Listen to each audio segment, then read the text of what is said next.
সপৰিয়া উষ্ম আদৰণি জনাবৰ কাৰণে অনুৰোধ জনাইছো সকলোৱে থিয় হৈ হাত সপৰিয়া উষ্ম আদৰণি জনাবলৈ অনুৰোধ জনাইছো মোৰ লগত একেলগে ক'ব ভাৰত মাতা কি ভাৰত মাতা কি নৰেন্দ্ৰ মোদী জেপি নাড্ডা দিলীপ শইকীয়া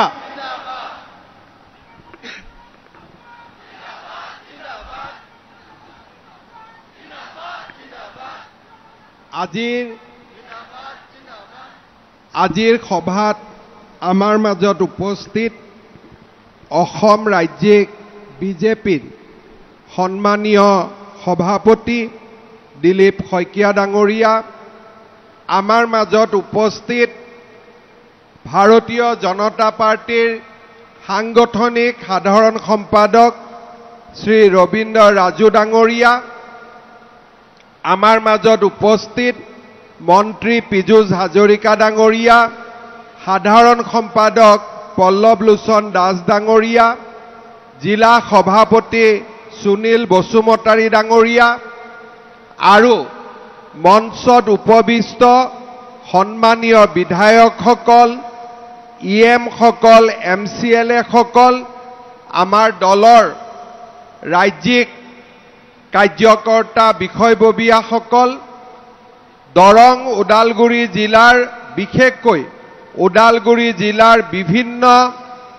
বুথৰ পৰা অহা আমাৰ শ্ৰদ্ধাৰ কাৰ্যকৰ্তা বন্ধু বান্ধৱীসকল আইসকল দেউতাসকল যুৱক যুৱতী বন্ধু বান্ধৱীসকল আমাৰ ওদালগুৰি জিলাত 10টা মণ্ডল আছে 841টা বুথ আছে 212টা শক্তি কেন্দ্ৰ আছে আৰু আমাৰ মৰ্চাসমূহ আছে এই গোটেইবিলাক হিচাপ কৰি আজি আমাৰ প্ৰত্যেকটো বুথৰ পৰা 6জনকৈ কাৰ্যকৰ্তা আহিছে আৰু আমি এখন বিশাল কাৰ্যকৰ্তা সন্মিলন ইয়াত আয়োজন কৰিছো আপোনালোকৰ উৎসাহ আৰু আপোনালোকৰ যি আনন্দ তাক দেখি মই নিশ্চিত যে এইবাৰ বিটিআৰৰ ইলেকশ্যনত বিজেপিয়ে বৃহৎ সফলতা লাভ কৰিব তাত কোনো সন্দেহ নাই আমি জিকিম নে নাই ৰেডি আছে নে নাই আপোনালোক পুৰা ৰেডি ইলেকশ্যন খেলিব লাগে না নাই বিজেপিয়ে সঁচা কথা কওক লাগে নে নাই নালাগে নেকি কোনে কোনে বিচাৰে যে বিজেপিয়ে ইলেকশ্যন খেলিব লাগে সবকে লাগে একদম এনে কৈছে না এনে উঠিবই এফালে সবে উঠিব কিন্তু আজি এটা কথা ৰেকৰ্ড কৰক আপোনালোকে কৈছে উঠিব লাগে আমি উঠিম লগত কিন্তু জিকিবও লাগিব জিকিম না নিজিকিম মোৰ বিশ্বাস যে আজি আমাৰ যি উৎসাহ এই উৎসাহেৰে আমি ওদালগুৰি জিলাত বিজেপিয়ে এক বৃহৎ সফলতা লাভ কৰিম তাত কাৰো সন্দেহ নাই মই আপোনালোকক আগতীয়াকৈ অভিনন্দন জনাইছো এইবাৰ নিৰ্বাচনত আমি বৃহৎ বিজয় লাভ কৰিম শ্ৰদ্ধাৰ ৰাইজ আমাৰ ইয়াতে 10টা সমষ্টি আছে পাঁচনৈ চেৰফাং ৰৌতা ধনচিৰি ভৈৰৱকুণ্ড হৰিচিঙা ননৈ চাৰফাং খৈৰাবাৰী মুদৈবাৰী খালিংদুৱাৰ কোনটোত হাৰিম এই 10টাৰ কোনটোত হাৰিম এটাতো নাহাৰো 10টাত জিকিম দিলীপ 10টাতে জিকিব একদম জোচ আছে সঁচাই পুৰা 10টাতে ক্যান্ডিডেট দিম নে 8টাত দিম 10টাত ক্যান্ডিডেট দিম নে 7টাত দিম পুৰা 10টাত দিব লাগিব বাপৰে কিমানটা 10টা ঠিক আছে এতিয়া আজিৰ মিটিঙৰ পিছত মই আজি এই মাহ জুলাই হলনে আগষ্টৰ 10 তাৰিখৰ ভিতৰত মই প্ৰত্যেকটো MCL এৰ সমষ্টিত যাম হ'ব আৰু তাতে আজি যোন যোন মিটিঙত আহিব পৰা নাই সিদিনাখন আমি সকলোকে মাতিম হ'ব আৰু সেই মিটিং হ'ব বিজয় সংকল্প আজি হৈছে কাৰ্যকৰ্তা সন্মিলন আৰু সিদিনাখন আমি পাতিম বিজয় সংকল্প সমাবেশ শ্ৰদ্ধাৰ ৰাইজ আজি আমাৰ বাবে এটা ঐতিহাসিক দিন ভাৰতীয় জনতা পাৰ্টিয়ে যোৱাবাৰো আমি বিজেপিয়ে বিটিএডিৰ ইলেকশ্যনৰ নিৰ্বাচন অকলে খেলিছিলোঁ ওদালগুৰিত আমি খুব ভাল ফলাফল কৰিছিলোঁ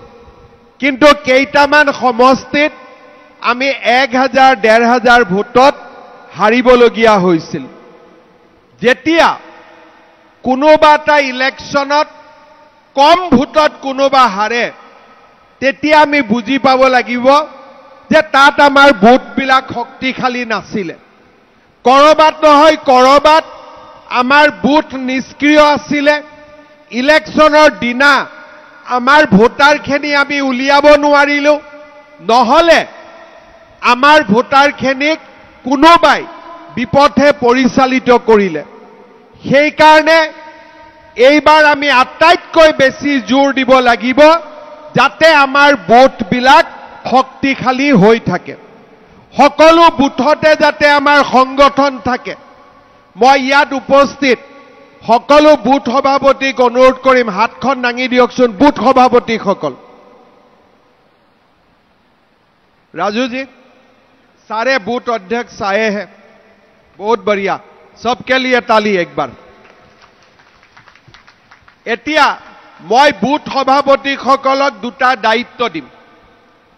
प्रथमते आपनालोके सकलो बूथ सभापतिये 8 आमार बूथ आछे 841 ए 841टा बूथर सभापतिये এটা 21 জনৰ যি আমাৰ তালিকা আছে তাক ফোন নম্বৰে সৈতে লিখি মুক দিব লাগিব পাৰিবনে নাই যাৰ ফোন নম্বৰ নাই নালাগে নাম আৰু ফোন নম্বৰ সকলো বুথৰ সভাপতিয়ে অহা 15 দিন মই এদিন দুদিন দিয়া নাই লম্বা সময় দিছো 15 দিনৰ ভিতৰত সকলো বুথ সভাপতিয়ে নিজৰ বুথৰ 21 জন সদস্য তালিকা মুক দিব লাগিব আমি পাৰিম না নোৱাৰিম পাৰিম 100% পাৰিম তাৰ পিছত এই নিৰ্বাচনৰ সুযোগ লৈ আমি সকলোৱে আমাৰ বুথত এটা যুৱ বাহিনী গঠন কৰিম পাৰিম না নাই যুৱ বাহিনী গঠন কৰিব পাৰিম আৰু এই যুৱ বাহিনীৰ লিষ্টখন আৰু বুথৰ 21 জনৰ লিষ্টখন এই দুইখন লিষ্ট মই আপোনালোকৰ পৰা নিজে লম আৰু আমি চেষ্টা কৰিম যাতে ইলেকশ্যনলৈকে আমাৰ বুথখিনিক আমি শক্তিশালী কৰি ৰাখিম এইবাৰ যাতে আমি কম ভোটত নাহাৰো বেছি ভোটত হাৰিলে আফসোস নাথাকে কিন্তু যোৱাবাৰ ওদালগুৰি জিলাত 3টাকৈ সিট আমি কম ভোটত হাৰি গৈছিলো না নাই তেতিয়া আফসোস লাগে যদি বেছি ভোটত হাৰিলো তেতিয়া গম পালো যে আমাৰ ইয়াত সমৰ্থন নাই কিন্তু তেতিয়া বেয়া লাগে যে আমি গৈ একেবাৰে ওচৰ পাইছিলোই কিন্তু 1500 ভোটৰ কাৰণে আমি জিকিব নোৱাৰিলো তাৰ মানে সংগঠনত কৰবাত নহয় কৰবাত কিবা এটা দুৰ্বলতা আছিল আজি আমি নিশ্চিত আৰু আজিয়ে মই আনুষ্ঠানিকভাৱে ঘোষণা কৰিছো যে বিজেপিয়ে বিটিএডিত ইলেকশ্যন খেলিব তাত কোনো সন্দেহ নাই আমি ইলেকশ্যন খেলিমেই আৰু ইলেকশ্যন আমি কিহৰ কাৰণে খেলিম এটাই আমাৰ উদ্দেশ্য যোৱা 5 বছৰত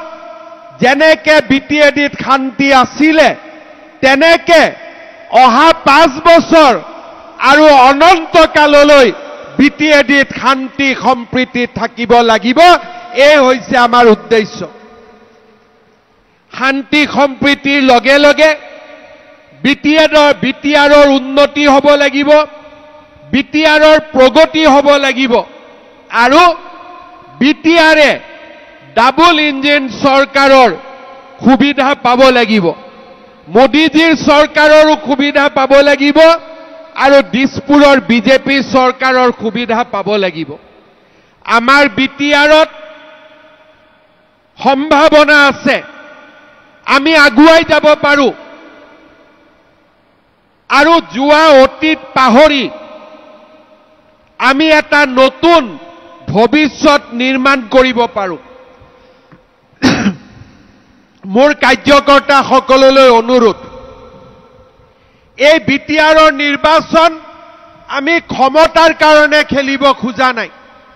ক্ষমতা আহে ক্ষমতা যায় কিন্তু এই বিটিআৰৰ ইলেকশ্যন আমি বিটিআৰৰ এক নতুন ভৱিষ্যত ৰচনা কৰিবৰ বাবে আমি বিটিআৰৰ ইলেকশ্যন খেলিব খুজিছো আমি বিটিআৰত শান্তি আনিম চিৰস্থায়ী শান্তি আনিম শান্তিৰ লগত প্ৰগতি আৰু সমৃদ্ধিৰ আমি এখন নতুন বিটিআৰ নিৰ্মাণ কৰিম শ্ৰদ্ধা ৰাইজ আজি আপোনালোকে আমাৰ অসমখনত দেখিছে কোনখন অসম আছিলে কংগ্ৰেছৰ দিনত আজি মাত্ৰ 10 বছৰৰ ভিতৰত সেই অসমখনৰ কি ধৰণে পৰিৱৰ্তন হ'ল অসমৰ আকাশত অন্ধকাৰৰ কলীয়া ডাৱৰ আছিলে আজি অন্ধকাৰবোৰ আঁতৰি গ'ল সূৰুজৰ পোহৰ আহিল চাৰিওফালে কাৰ্বি আলঙৰ পৰা বিটিআৰলৈ কোকৰাঝাৰৰ পৰা ধুবুৰীলৈ শদিয়াৰ পৰা ডিব্ৰুগড় তিনচুকীয়ালৈ আজি আমাৰ ৰাজ্যখনৰ চাৰিওফালে উন্নয়নৰ এক নতুন বুনিয়াদ নিৰ্মাণ হ'ল শান্তিৰ এখন নতুন অসম নিৰ্মাণ হ'ল যিখন অসমত কংগ্ৰেছৰ দিনত এটা অংগনবাদী চাকৰিৰ কাৰণে 5 লাখ টকা ঘোষ দিব লাগিছিল আজি সেইখন অসমত 1.5 লাখ 2 লাখ ল'ৰা ছোৱালীয়ে চাকৰি পাইছে কোনেও তামোল এখনো খোৱাবলগীয়া হোৱা নাই আজি আমি নতুন অসম নিৰ্মাণ কৰিছো আজি যিখন অসমত কোনেও কল্পনা কৰিব পৰা নাছিল যে এখনকৈ ব্ৰহ্মপুত্ৰৰ ওপৰত দলং হ'ব প্ৰতিখন জিলাতে মেডিকেল কলেজ নিৰ্মাণৰ সপোন হ'ব আৰু চাৰিওফালে উন্নয়নে এক নতুন দিগন্তৰ নিৰ্মাণ কৰিব কোনেও আশাও কৰা নাছিল কিন্তু আজি প্ৰধানমন্ত্ৰী ডাঙৰীয়াৰ নেতৃত্বত আমি অসমত ভাৰতৰ ভিতৰতে এখন শক্তিশালী বিকশিত আৰু সুৰক্ষিত ৰাজ্যলৈ ৰূপান্তৰ কৰিছো মোৰ মনৰ আশা অসম যেনেকৈ আগবাঢ়িছে বিটিআৰো তেনেকৈ আগবাঢ়িব লাগিব তাতকৈ বেছি আগবাঢ়িব লাগিব আৰু সেইবাবে বিটিআৰৰ বিকাশ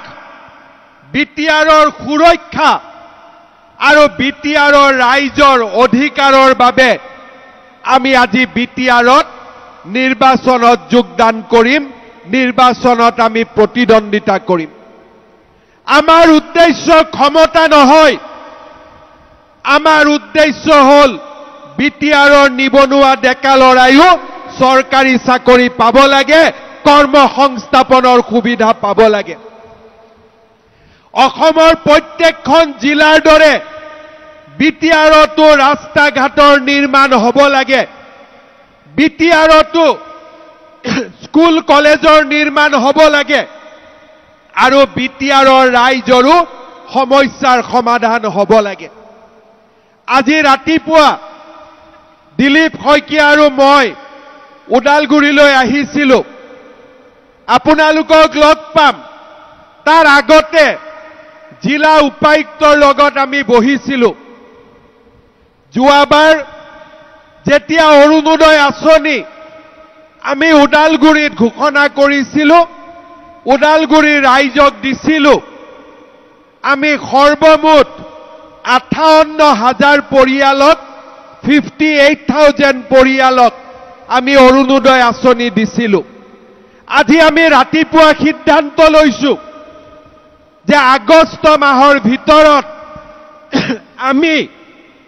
ওদালগুৰি জিলাত 58,000 নহয় 1,20,000 লোকক আমি অৰুণোদয় আঁচনি দিম 58,000 জাগাত 1,20,000 পৰিয়াল বুথত আমি হিতাধিকাৰী নিৰ্বাচন কৰিম আৰু কোনোবা যদি বাদ পৰি যায় আমি তেওঁলোকক বিশেষভাৱে অৰুণোদয় আঁচনি দিয়াৰ ব্যৱস্থা কৰিম যাতে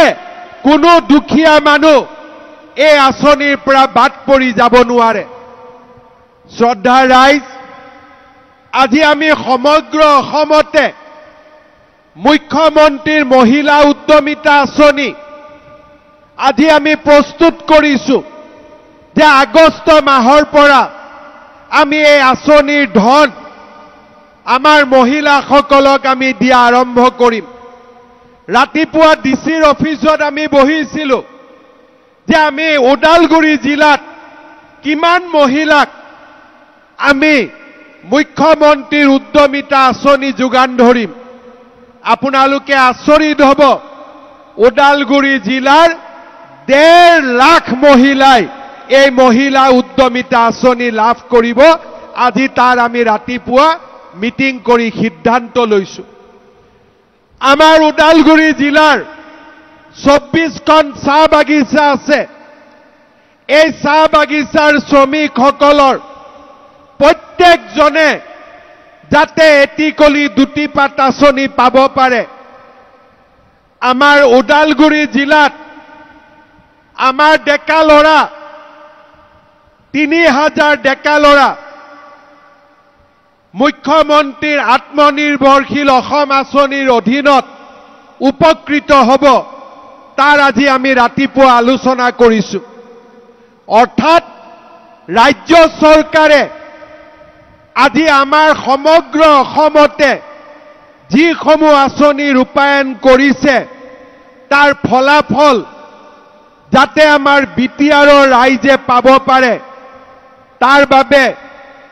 মই ব্যক্তিগতভাৱে অহা 5 দিনত ওদালগুৰি তামুলপুৰ বাক্সা চিৰাং আৰু কোকৰাঝাৰলৈ নিজে যাম যাতে বিটিআৰৰ কোনো লোক আমাৰ আঁচনিৰ পৰা বঞ্চিত হ'ব নোৱাৰে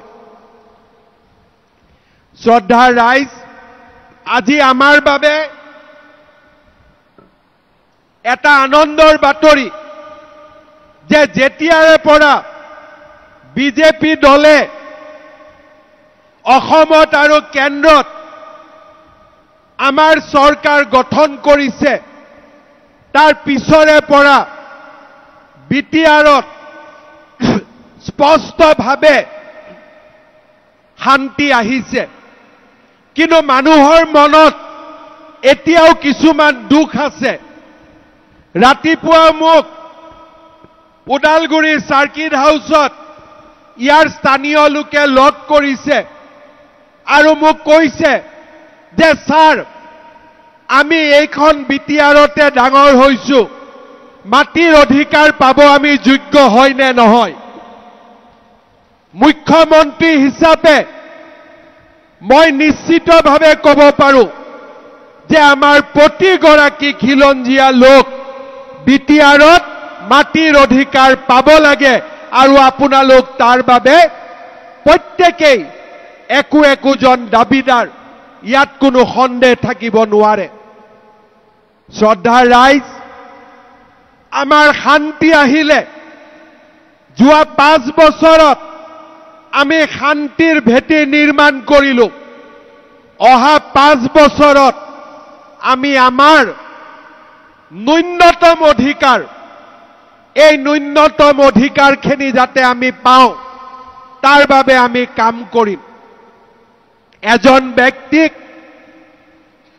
মাটিৰ অধিকাৰৰ প্ৰয়োজন এজন ব্যক্তিক অন্তত বিশুদ্ধ খোৱা পানী মানুহজনৰ অধিকাৰ এখন ভাল স্কুল মানুহজনৰ অধিকাৰ এটা ভাল ৰাস্তা মানুহজনৰ অধিকাৰ আৰু প্ৰতিটো চৰকাৰী আঁচনি বৈষম্যমূলকভাৱে পোৱা আমাৰ ৰাইজৰ অধিকাৰ আজি যদি সকলো স্থানতে প্ৰধানমন্ত্ৰী আৱাস যোজনাৰ ঘৰ পাব পাৰে তেতিয়াহলে বিটিআৰৰো প্ৰত্যেকজন দুখীয়া মানুহে প্ৰধানমন্ত্ৰীৰ আৱাস যোজনাৰ ঘৰ পাব পাৰে সেয়া বিটিআৰৰ ৰাইজৰ অধিকাৰ শ্ৰদ্ধাৰ ৰাইজ আমি বহুত ডাঙৰ একো বিচৰা নাই আমি এনেকুৱা কথা বিচৰা নাই যিয়ে আমাৰ মাজত থকা শান্তি আৰু আমাৰ মাজত থকা সম্প্ৰীতিক আঘাত কৰিব পাৰে আমি মাত্ৰ বিচাৰিছো শান্তি আৰু ন্যূনতম অধিকাৰ আৰু যেতিয়া বিটিআৰত প্ৰতিজন লোকে শান্তিত থাকিব পাৰিব আৰু ন্যূনতম অধিকাৰ পাব বিটিআৰ অসমৰ ভিতৰতে আটাইতকৈ বিকশিত অঞ্চললৈ ৰূপান্তৰ হ'ব তাক মই বিশ্বাস কৰোঁ শ্ৰদ্ধাৰ ৰাইজ যোৱা 5টা বছৰ বিটিআৰৰ শান্তি আৰু বিটিআৰৰ পৰিৱৰ্তনৰ বাবে মুখ্যমন্ত্ৰী হিচাপে যিমান কৰিব লাগে আমি সিমানখিনি কৰিবৰ বাবে চেষ্টা কৰিছিলোঁ কেতিয়াবা বিটিআৰৰ ৰাস্তা বনাব লাগে বিটিআৰৰ পুঁজি নাই ৰাজ্য চৰকাৰে গুডউইল পেকেজ দিছে এবাৰ নহয় দুবাৰ 500 কোটি টকাৰ আজি আমি ৰাস্তা মঞ্জুৰ কৰিছো বিটিআৰত উন্নতি হোৱা নাই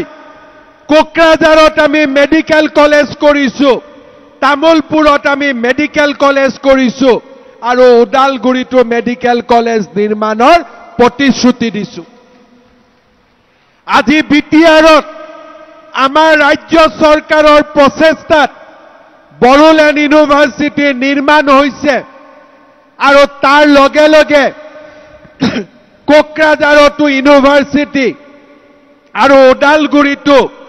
বড়োলেণ্ড ইউনিভাৰ্চিটিৰ কেম্পাছ নিৰ্মাণৰ আমি সিদ্ধান্ত লৈছো ভূটানৰ চৰকাৰৰ লগত কথা পাতিছো যাতে ভূটানৰ পানী ওদালগুৰি বাক্সা আৰু তামুলপুৰৰ ৰাইজে পাব পাৰে আৰু ইলেক্ট্ৰিচিটি নোহোৱাকৈ আমি যাতে খোৱা পানী পাব পাৰো বিটিআৰত আজি কেইবাটাও গুৰুত্বপূৰ্ণ ৰাস্তা অসম মালা আঁচনিৰে আমি নিৰ্মাণ কৰিছো আৰু ডাঙৰ ডাঙৰ দলং পাগলা দিয়াৰ দৰে নদীৰ ওপৰত এখন নহয় দুখনকৈ দলং ৰাজ্য চৰকাৰৰ পুঁজিৰে নিৰ্মাণৰ ব্যৱস্থা কৰা হৈছে প্ৰধানমন্ত্ৰী মোদী ডাঙৰীয়াই বিটিআৰলৈ আহিছে গৃহমন্ত্ৰী অমিত শাহ ডাঙৰীয়া বিটিআৰলৈ আহিছে আৰু বিটিআৰৰ নিৰ্মাণৰ বাবে আমাৰ বিটিআৰ চুক্তি অনুসৰি আমি 2000 কোটি টকাৰ পেকেজ আমি মঞ্জুৰ কৰিছো আজি বিটিআৰত পৰিৱৰ্তন হৈছে কিন্তু এই পৰিৱৰ্তনৰ মূল তত্ত্ব এটাই যে এই পৰিৱৰ্তনে প্ৰত্যেকখন গাঁও আৰু প্ৰত্যেকজন মানুহৰ জীৱনত স্পৰ্শ কৰিব লাগিব। এই হৈছে আমাৰ লক্ষ্য। শ্ৰদ্ধাৰ ৰাইজ, বিজেপিৰ প্ৰতিশ্ৰুতি হ'ব যে বিটিআৰৰ উন্নয়ন আৰু অসমৰ উন্নয়নে প্ৰতিখন গাঁও আৰু প্ৰতিজন ব্যক্তিৰ জীৱনক স্পৰ্শ কৰিব আৰু আমি বিটিআৰত উন্নয়নৰ এক নতুন ইতিহাস আমি ৰচনা কৰিম। শ্ৰদ্ধাৰ ৰাইজ, বিটিআৰৰ নিৰ্বাচন আৰু বহুতো ৰাজনৈতিক দলে খেলিব। আমাৰ কাৰো লগত শত্ৰুতা নাই। কংগ্ৰেছক বাদ দি আমি কোনো ৰাজনৈতিক দলৰ লগতে আমাৰ শত্ৰুতা নাই। আমি মাত্ৰ এটাই স্বাৰ্থ যে বিটিআৰৰ উন্নয়ন আৰু বিটিআৰৰ বিকাশে প্ৰতিটো জনগোষ্ঠী আৰু প্ৰতিজন ৰাইজক স্পৰ্শ কৰিব লাগে। এই হৈছে আমাৰ সিদ্ধান্ত আৰু সেই কাৰণে আমি ৰাইজৰ বাবে বিটিআৰত নিৰ্বাচন খেলাৰ সিদ্ধান্ত লৈছো। শ্ৰদ্ধাৰ কাৰ্যকৰ্তা বন্ধু বান্ধৱীসকল, এটা কথা মনত ৰাখিব যে আমি কাৰো বিৰুদ্ধে ইলেকশ্যন উঠা নাই। বোলে কাৰ লগত ইলেকশ্যন উঠিছা? আমি কাৰো লগত ইলেকশ্যন উঠা নাই। আমি বিটিআৰৰ উন্নতিৰ বাবে ইলেকশ্যন উঠিছো। আপোনাৰ অপোনেণ্ট কোন? আপোনাৰ প্ৰতিদ্বন্দ্বী কোন? আমাৰ কোনো প্ৰতিদ্বন্দ্বীৰ নাম আমি নাজানো। আমি মাত্ৰ এটাই জানো যে বিটিআৰত সৰ্বস্তৰত বিকাশ হ'ব লাগে আৰু তাৰ কাৰণে বিজেপিক ৰাইজে ভোট দিব লাগে। আমি কাৰো বিৰুদ্ধে নহয়। আমি সকলোৰে লগত আছো। কিন্তু আমি এটা কথাই এইবাৰ নিশ্চিত কৰিব খোজো যে আমি যোৱা 5 বছৰত শান্তি আনিলো আৰু এই বছৰত আমি বিকাশৰ গংগা আমি বিটিআৰলৈ নমাই আনিম। এই আমাৰ লক্ষ্য আৰু এই হৈছে আমাৰ উদ্দেশ্য। শ্ৰদ্ধাৰ ৰাইজ, আমাৰ ৰাজ্য চৰকাৰৰ যিবিলাক আঁচনি আছে, অৰুণোদয় আঁচনি, মুখ্যমন্ত্ৰীৰ মহিলা উদ্যমিতা আঁচনি, এই গোটেইবোৰ আঁচনি আমি যেতিয়া বিটিআৰলৈ আনো, আমি বিটিআৰৰ এটকাও খৰচ নকৰোঁ। আমি ৰাজ্য চৰকাৰৰ পুঁজিৰে বিটিআৰৰ দৰিদ্ৰ জনতাক আমি সেৱা কৰিবৰ বাবে প্ৰচেষ্টা কৰোঁ। কিন্তু আমাৰ প্ৰচেষ্টাৰ লগত যদি দিল্লী, দিছপুৰ আৰু কোকৰাঝাৰ তিনিটা যদি যোগ হৈ যায়, আপোনালোকে নিজেই চিন্তা কৰক বিটিআৰত কিমান গতিত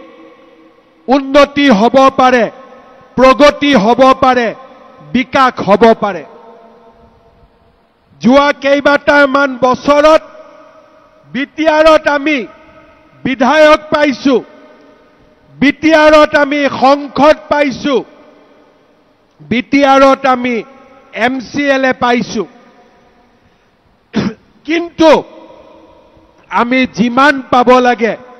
তাতকৈ আমি কম পাই আছো। এইবাৰ আমাৰ লক্ষ্য হ'ব যে আমি বিটিআৰৰ নীতি আৰু বিটিআৰ পৰিচালনাত বিজেপিয়ে যাতে এক যোগ্য আৰু শক্তিশালীভাৱে ভূমিকা ল'ব পাৰে, তাৰ বাবে আমি এইবাৰ বিজেপিক আটাইতকৈ বেছি সিটত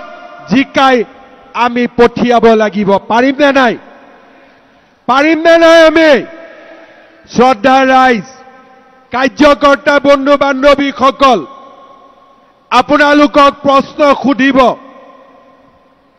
যে আপোনালোকে অমুকৰ লগত আছে নে নাই,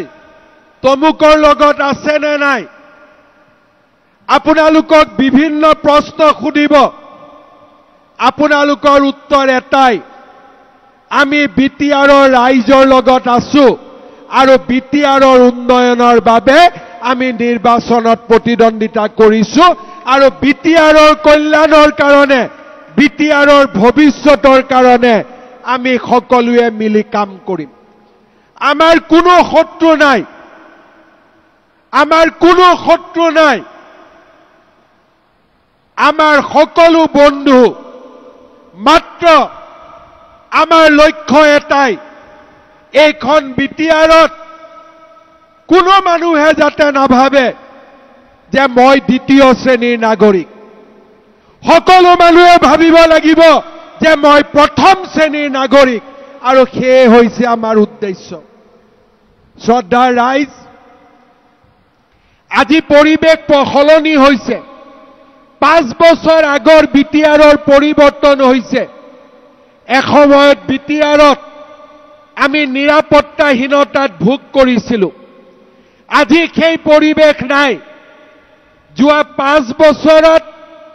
ইউপিপিএল বিজেপিৰ চৰকাৰৰ সময়ছোৱাত নিশ্চিতভাৱে বিটিআৰত শান্তি আহিছে আমি তাক কেতিয়াও না কৰাৰ আমাৰ কোনো লক্ষ্য নহয় কিন্তু শান্তিৰ লগে লগে আমি আমাৰ ন্যূনতম অধিকাৰো পাব লাগিব আৰু এই যুঁজ হৈছে যে বিটিআৰৰ যাতে প্ৰতিগৰাকী ব্যক্তিয়ে শান্তিত থাকিব পাৰে চৰকাৰী আঁচনিৰ সুবিধা ল'ব পাৰে প্ৰত্যেকজন ডেকা ল'ৰাই এটা যাতে উজ্জ্বল ভৱিষ্যতৰ সপোন দেখিব পাৰে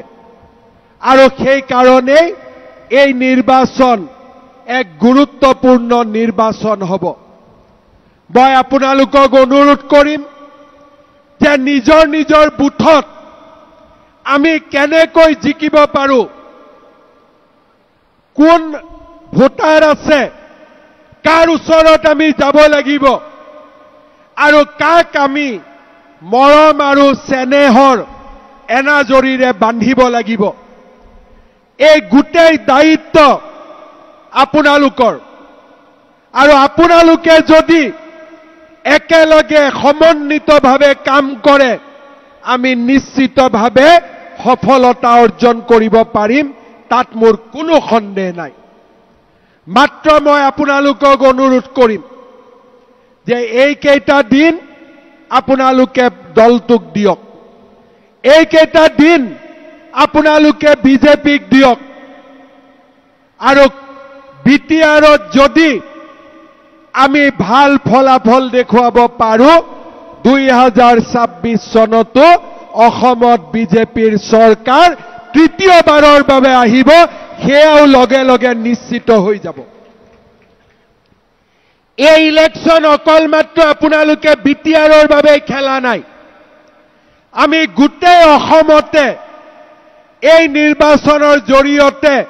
আৰু এটা বাৰ্তা দিম যে এইবাৰো তৃতীয়বাৰৰ বাবেও অসমত বিজেপিৰ চৰকাৰ আহিব তাত কোনো সন্দেহ নাই শ্ৰদ্ধা ৰাইজ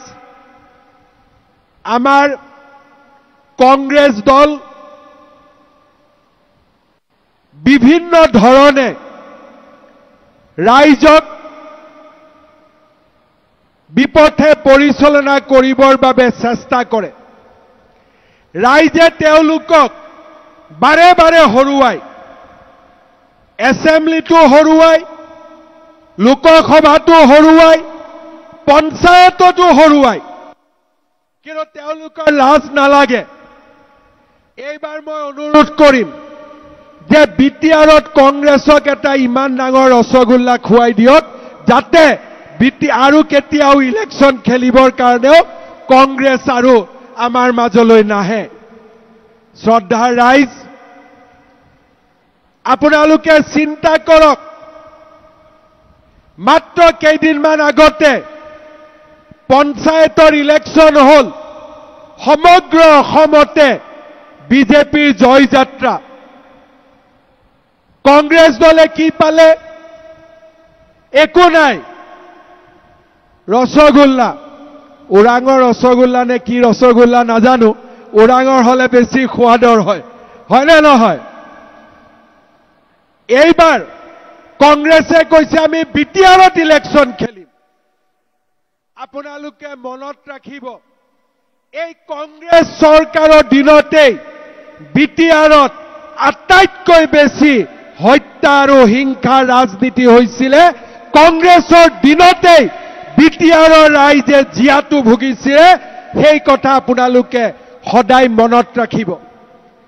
এই কংগ্ৰেছৰ দিনতেই বিটিআৰত বোমা বিস্ফোৰণ, সাম্প্ৰদায়িক হত্যা, হিংসা। কংগ্ৰেছে কেতিয়াও বিটিআৰত শান্তি বিচৰা নাছিল। 2014 চনৰ পিছত নৰেন্দ্ৰ মোদী ডাঙৰীয়াই বিটিআৰলৈ শান্তি আনিলে। যি কাম মোদী ডাঙৰীয়াই কৰিলে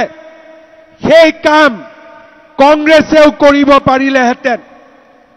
কিন্তু কংগ্ৰেছৰ ৰাজনীতি শান্তিৰ ওপৰত প্ৰতিষ্ঠিত নহয়। কংগ্ৰেছৰ ৰাজনীতি হৈছে ভাতৃঘাতী সংঘৰ্ষৰ ৰাজনীতি। কংগ্ৰেছৰ ৰাজনীতি হৈছে তেজৰ ৰাজনীতি। কংগ্ৰেছৰ ৰাজনীতি হৈছে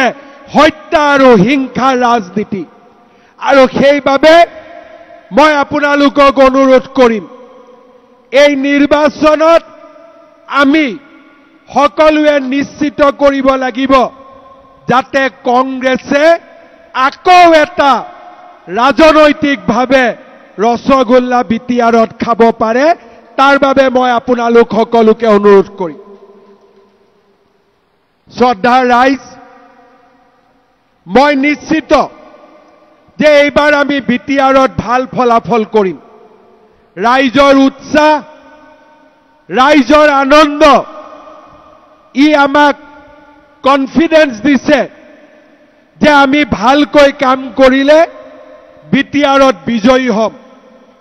38টা সমষ্টিত আমি পৰ্যবেক্ষক নিয়োগ কৰিছো। তেওঁলোকে আপোনালোকৰ লগত কথা পাতিব আৰু আপোনালোকে তেওঁলোকক বিশ্বাস দিব লাগিব যে মোৰ সমষ্টিত বিজেপি ইলেকশ্যনত উঠিলে নিশ্চিতভাৱে বিজেপি জিকিব। মোক সাংবাদিকসকলে সোধে যে আপোনালোকে কেইটা সিটত খেলিব। আমাৰ উত্তৰ এটাই, য'তে কাৰ্যকৰ্তাই কয় বিজেপি জিকিব তাতে আমি গৈ ইলেকশ্যন খেলিম। আৰু জিকিব বুলি ক'লেও নহ'ব, সংগঠনত শক্তিশালীও হ'ব লাগিব। আৰু সেই কাৰণে ৰাজ্যিক সভাপতি দিলীপ শইকীয়া ডাঙৰীয়াই, আমাৰ বিধায়ক,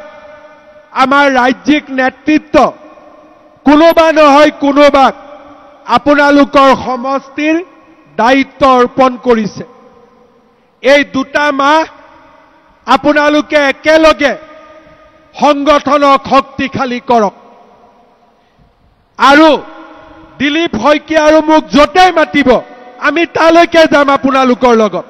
আমাৰ একো আপত্তি নাই, য'তে মাতিব আমি তাতেই যাম। মাত্ৰ আমি সকলোৱে এটা শক্তিশালী সংগঠন নিৰ্মাণ কৰিব লাগিব। আজি আমি প্ৰত্যেকটো বুথৰ পৰা 6জনকৈ মাতিছিলোঁ যাতে আপোনালোকে আমাৰ কথা শুনি বুথত গৈ বুথকেইটাক শক্তিশালী কৰিব পাৰে। আপোনালোকে আজি ঘৰলৈ এটা ডাঙৰ দায়িত্ব লৈ উভতি যাব যে আমি আমাৰ নিজৰ নিজৰ বুথত আমি বিজেপিক শক্তিশালী কৰিম। আমাৰ নিজৰ নিজৰ বুথত বিজেপি যাতে ইলেকশ্যন জিকে তাৰ বাবে আমি কাম কৰিম। আমাৰ নিজৰ নিজৰ বুথত চৰকাৰী আঁচনি যাতে যোগ্যজনে পায় তাৰ বাবে আমি চৰকাৰক সহযোগিতা কৰিম। অহা কালি পৰখিৰ পৰা ওদালগুৰি জিলাত অৰুণোদয় হিতাধিকাৰী নিৰ্বাচনৰ কাম আৰম্ভ হ'ব। গাঁও সভা হ'ব। আপোনালোকে গাঁও সভাত থাকি দুখীয়া মানুহৰ নাম দিব। আৰু কৰবাত যদি আপোনালোকে ভাবে যে কোনোবা দুখীয়া মানুহৰ নাম বাদ পৰিছে মণ্ডল সভাপতিৰ জৰিয়তে তালিকাখন জিলা সভাপতিক আপোনালোকে অৰ্পণ কৰিব যাতে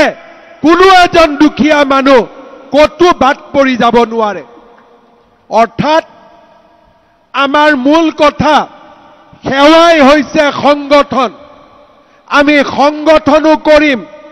আৰু ৰাইজক আমি সেৱাও কৰিম বিটিআৰত ৰাইজক সেৱা কৰাৰ বাবে বিটিআৰৰ উন্নয়ন আৰু বিটিআৰৰ বিকাশৰ বাবে অহা 2 মাহ আমি আমাৰ শক্তি ভাৰতীয় জনতা পাৰ্টিৰ বাবে আমি ব্যৱহাৰ কৰিম দুৰ্গা পূজাৰ আগতে ইলেকশ্যন শেষ হৈ যাব আৰু দুৰ্গা পূজাৰ পিছত আমি 26ৰ বাবে প্ৰস্তুত হ'ম দুৰ্গা পূজাৰ আগত বিটিআৰ আৰু দুৰ্গা পূজাৰ পিছত দিছপুৰ দুৰ্গা পূজাৰ আগত কোকৰাঝাৰ বিটিআৰ ওদালগুৰি তামুলপুৰ বাক্সা চিৰাং আৰু দুৰ্গা পূজাৰ পিছত দিছপুৰত তৃতীয়বাৰৰ বাবে বিজেপিৰ চৰকাৰ